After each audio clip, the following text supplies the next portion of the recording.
Good morning, ladies and gentlemen. Welcome to this, the 2016 conference of the Keratoconus group.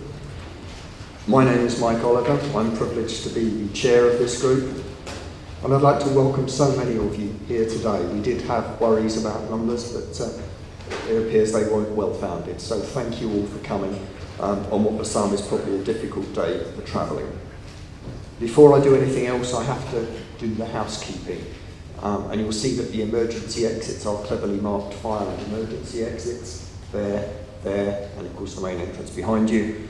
Toilets, should you need them, through those doors on my left. And we're not expecting any fire alarms. So if there is an alarm, just follow my trail of dust. And we'll all be safe, hopefully, outside. But I doubt anything is going to happen. So today's programme. The title of the conference is Looking Back and Looking Forward, which sounds a little odd at first, but the whole reason behind this conference was that it's 20 years since this group formally registered as a charity in August 1996. And we haven't had a conference for 3 years. And usually we've had them every 2. So this seems like the appropriate time to start the cycle again. And not only is it 20 years since we registered as a charity, but it's around about 25 years since Anne founded the group as a whole. So again, it's a double whammy in terms of anniversaries, and it seemed like a good time to look back at how we started, where we've got to, what's happened in the meantime, where we are now, and what the future demands are, and also where all of you see how the group should best direct its efforts in the future. We're in the process of going through a very boring governance review of redrafting our constitution, all that unpleasant bureaucratic nonsense that you have to do. But it's very important that we focus on what people want. And you may recall, those of you who saw it or completed it, that we did do a survey of the membership, and that will feed into this process, as will the discussions at this conference. It's a slow process. It's taking us much longer than we expected, but we will get there. And we do need a plan for the future. So that's the looking forward part, as well as looking at research and other developments that are going on, and where the experts see those going, and what we all want to achieve. So, this group, a charity for 20 years, which hardly seems possible. The journey Anne will describe probably in more detail than I will, because she was there at the beginning and I wasn't. But for me, it's been a very personal journey, and in 2 or 3 sentences, and talking to people this morning, my experience is very similar to many others, I think, that I was diagnosed in 1964 and never spoke to another person with keratoconus until 1992, and that was because of this group that Anne founded. And I think many other people have a similar experience. So even just to get us to talk to each other and exchange experiences is important. But obviously we'd like to do, and are doing, much more than that, and to develop on into the future. So it's time to take stock, look at where we are, look at the future opportunities, and see where we go from here. But before I introduce today's programme, I think I'd like to thank those who are responsible for organising this conference, and that's my fellow trustees, and in particular Anne and David Gable, who has been a rock in terms of his spreadsheets and making sure we did all the things we were supposed to do and didn't miss anything. So thank you especially to them, but to everyone else who's put in an effort. And I know Elaine has emptied her loft with all the merchandising, and so please do look at everything we have, and if you can, buy it and contribute. Thank you very much. But there's one person inevitably that I have to thank, and that's Anne herself. I intend to thoroughly embarrass her by saying this group simply would not exist without her. This is now the largest group of its kind, so far as I'm aware, outside the USA, and I'm not sure we don't rival the size of that one.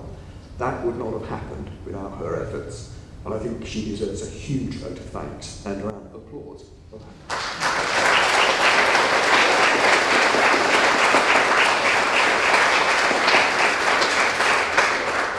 But not only Anne, but all the trustees there have been over the years, and all the people who weren't necessarily involved in the fabric of the organisation, but who have put in efforts to help us keep going, develop and organise our events. So thank you to all of them.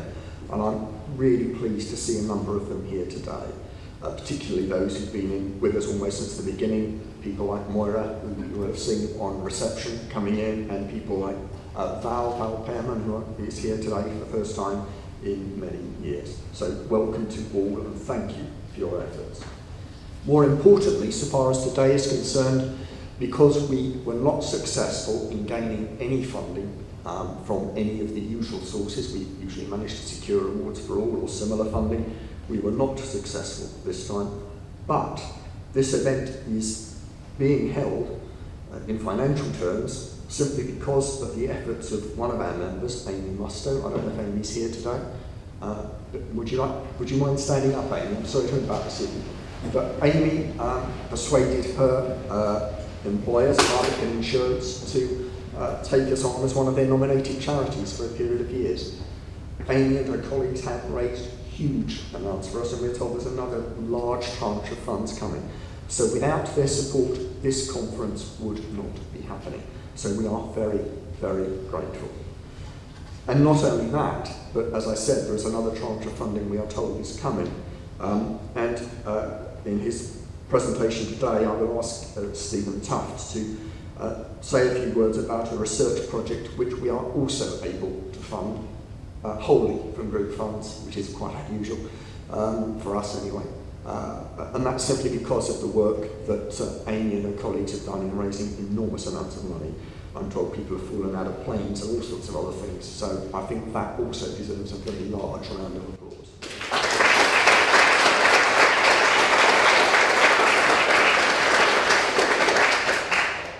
So having said all of that, I think we need to look at our programme today very briefly, and I will then pass on to Anne, so that you can hear a few words from our founder.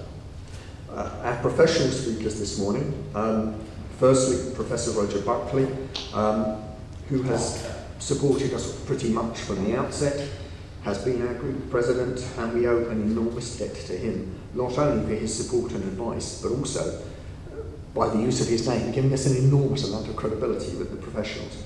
And so we're very grateful for that and for his continued support. Passing on, our second professional speaker is Mr. Tuft, an eminent consultant at Moorfields, who will be talking to us about research issues principally, and as I said, a research project, an offshoot of something he was already doing, which we are able to assist with as a group in terms of funding. He has also been a long-term supporter of this group and has spoken to us before, so we're very pleased to welcome him. There will, as you will see from the programme, be a number of patient speakers, and I'll leave their stories to them, and I'm sure you'll find them of interest and find points that are similar perhaps to some of your own experience. And inevitably, we can't have a Keratoconus conference without Ken Pullum. Many of you will know him, some of you won't. The only problem will be stopping Ken from talking. Sorry, Ken. And that's why we put him in the afternoon, because he is an excellent speaker, a great supporter of this group, a great supporter of the scleral lens, for which I am eternally grateful personally. And so it should be a good afternoon as well as a good morning. There will be lunch, a lengthy lunch break, and lunch will be served outside where you all come in, registered and had coffee. So you haven't come to listen to me, you've come to listen to our speakers and to Anne. So without any more ado, I will ask Anne to come up and give her a speech to you. And I have been told by the film crew, and therefore I must do it to tell every speaker not to go too far from this lectern, because I don't think you'll be in the film otherwise. Thanks very much.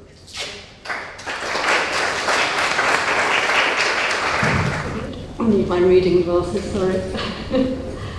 I knew that Mike would embarrass me, so what I'd like to do briefly is to thank some of the many people who contributed to the success of the KC group. from its beginnings 25 years ago, when it was just a little support group that held meetings in Moorfields, to where we are now with a mailing list of 2,500 people roughly. And I hope what I say might also encourage some of you to become involved and contribute ideas for the future, because as Mike said, the group is its members and the contributions of its members. Now, the KC group wouldn't have started when it did if I hadn't volunteered for some research being done at Moorfields on how long it took a graft to become part of the recipient's eye. I'd just had a transplant in my second eye, and so I was led from the ward, and this is in the times that some of you will remember, the luxurious times when you had a transplant, you stayed in the hospital for a few days. It was absolutely wonderful. Now they just chuck you out the same day. But anyway, so they led me from the ward to the bowels of Moorfields, to the research room. And over the next sort of couple of years, I can't remember how many sessions, but 5 or 6 sessions maybe, where my grafted eye was photographed. And it was a huge camera. It took up virtually the whole room. I expect it's in a museum somewhere by now. I had the graft stroked with a very thin wire to see whether I could actually feel anything, and a number of other tests I can't remember. But each session took about an hour, so I had the luxury of time to talk to the lovely man who was doing his PhD, and I was contributing to his PhD. And I could talk about how isolated I'd felt, because back then, and we're talking, 1988, when I had my second graft, there was no internet, there was no information anywhere. There was no information. I felt really isolated, and I felt really depressed as my vision deteriorated. I didn't know what the future held. So I was in a bad way for a while. So as I finally got to the point of having 2 eyes that I could see well with, I started talking about whether a support group for patients at Moorfields would help to stop people feeling as down and as isolated as I'd felt. And so the first people that I want to thank are some of the people that Mike's already thanked, but the people at Moorfields who supported us from the very beginning. And the first thank you is to Graham McAllister, who was doing the research, because as I say, if I hadn't been led down to his room, I wouldn't have had the opportunity to talk, and probably wouldn't have had the guts to do anything about it. Then there was Professor Geoffrey Woodward, who sadly is no longer with us, but who was, I think, head of optometry at that time. And he gave me lots of tips as to how to get things off the ground. We've already thanked Professor Roger Buckley and Ken Pullum, who will both be speaking to you. Also Dan Ehrlich, who's now head of optometry, was hugely supportive. And Lynn Speedwell, who some of you all know, who's one of the senior optometrists at Moorfields. And she wrote our first KC information booklet for us, and then has continued updating it over the years. And of course, all the many medics and optoms who've given up their time to come and talk to group meetings, whether that's in London or around the country, and have given us their support. So, as I say, the contribution of the health professionals has been huge. But the KC group has thrived above all because of the commitment of its members, the people with keratoconus and their families. So first of all, I'm going to turn the tables and say a huge thank you to Mike, because he was the only person who replied to me when, after about a year of the group's existence, I wrote to my then mailing list, which was 40 people, which I was very proud of, 40. And I asked, how people thought the KC group should develop, whether they felt it was useful, and so on. And as I say, he was the only person who replied. I think he wrote 3 pages of what his ideas were, which was absolutely wonderful. So it was then Mike who ensured that we became registered as a charity. He wrote with Rosemary our first constitution. He became our first chair of trustees. which is a role he's now returned to. And he also organised our first national conferences. I'd like to say thank you too to Mark Bannister, who I hope is here today, I haven't seen him, who became our first newsletter editor and made our newsletters look professional. And then there are the members who've run the regional groups. Nasreen Fazl-Short, who started and then ran the West Midlands group in Birmingham for a number of years. She then handed over to Marion Bardry, who's here, who did sterling work there, and now we've got John Thatcher. So all these people, Marion and John are here today, so you'll meet them. Elizabeth Mayer is also here. She's started the group in Glasgow, and Patricia Lascelles in Leicester. So that was their contribution has been huge. But members have contributed in all sorts of ways. We've had members who've contributed to the leaflets that you can download from our website, and we've got some of those leaflets on a table outside if anyone hasn't seen them. So several teacher members helped with the Supporting Students leaflet. Though I have to say that's actually pretty out of date now. So if there are any teachers who'd actually like to help revise that and make it a bit more useful, then just let me know. Gareth Bainan contributed to the leaflet explaining about KC to employers, and Colin Bardry, Marion's husband, wrote the leaflet about how the law can help people at work with KC. And then, of course, the real transformation was when we entered the 21st century with our first website. And that was set up for us by the then husband of one of our members. But we owe a huge thank you as well to John Smith, who subsequently took that site over and transformed it into what it is today, with a forum where people can talk to each other and various other information.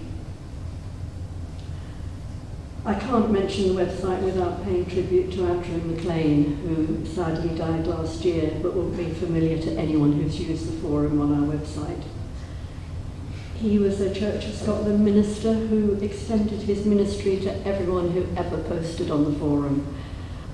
He shared his own KC experience, and he offered so much reassurance and wrote so many wise words on the forum, and he's hugely, hugely missed. Mike's already thanked, but I'd like to add my thanks to all the people who served on the committee over the years. Too many to name, but they all brought enthusiasm, ideas, and a willingness to give back to the KC community. And lastly, a thank you to all our many fundraisers. Our star fundraiser, Mike's already mentioned Amy, but people have run marathons for us, they've run half marathons. We had a member who cycled from Land's End to John O'Groats. A number of us walked the Thames Path and then the Capital Ring Path. We've had children of members who've organised all sorts of imaginative events at school to raise money, and other members have fundraised through work like Amy and a previous member who also made the KC group the Charity of the Year. Now, there are lots of people I haven't mentioned, but I just wanted to stress how much we owe to all our members and to illustrate the many ways that you can be part of this charity. My hope is that one day, and maybe even in my lifetime, researchers will finally crack KC, and then we can all become redundant and go home. But in the meantime, some of us are becoming a bit grey, so we always welcome members who have new ideas or want to contribute in some way. And that can be replying to a worried, newly diagnosed member on the forum, it can be starting a new regional group, or anything in between. One of the first things you can do, actually, I don't think Mike mentioned that in your conference pack there's a feedback form. So please, if you can, at the end of the day, fill that in, tell us what you thought of this conference, tell us what we should be doing in the future, what sorts of things you'd like covered in conferences. That will be extremely useful to all of us. Okay, thank you very much indeed.